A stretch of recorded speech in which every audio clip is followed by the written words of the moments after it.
සමාවෙලා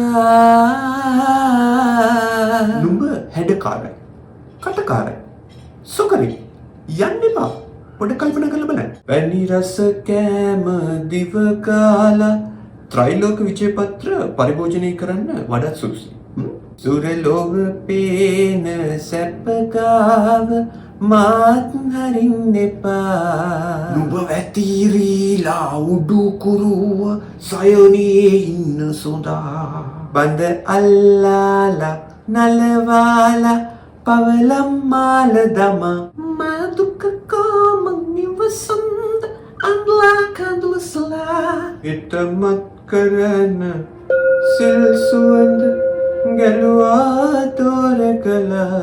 මාගේ මිත්‍රවරුනි ජනතාවනි, හද ගැලවීලා විසිවීලා යනකල් හාදු ගෙනාවේ කවුද? මගේ පියාණන් රණ